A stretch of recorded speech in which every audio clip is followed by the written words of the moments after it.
The audit opinion is arguably the most important outcome from the audit process.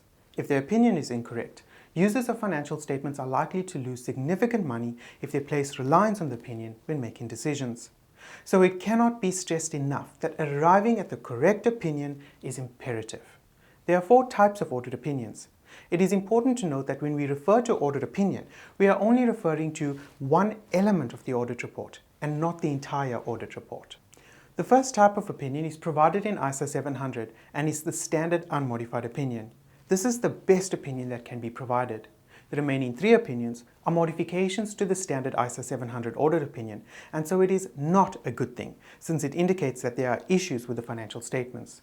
The extent of those issues, or how bad those issues are, would be reflected by the type of modification to the audit opinion.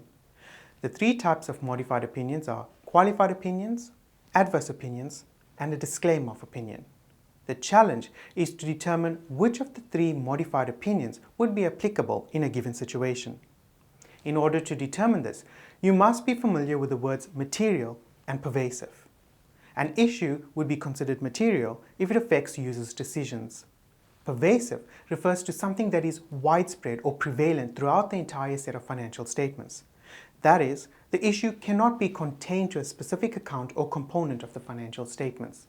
For example, a drop of color added to a glass of water would be pervasive since it cannot be contained to a specific section or part, but rather would be widespread and would affect the color of the entire glass of water.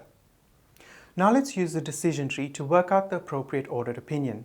The first thing we need to do is ask if the issue or issues would materially affect fair presentation of the financial statements.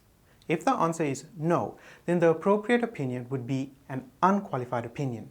However, if the issues do materially affect fair presentation, then the auditor would need to modify the audit opinion. But remember that there are 3 types of modified opinions, and so to determine the appropriate one, we have to determine if the issues are pervasive. If the issue is material but not pervasive, then the appropriate opinion would be a qualified opinion.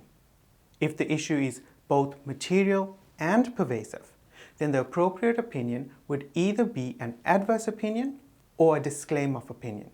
So we need to ask ourselves a further question. That is the issue caused by a disagreement between management and the auditor, or is it caused due to a limitation of scope? If the issue is due to a disagreement, the appropriate opinion would be an adverse opinion. However, if the issue is due to a limitation of scope, the appropriate opinion would be a disclaimer of opinion. To recap, there are 4 types of audit opinions.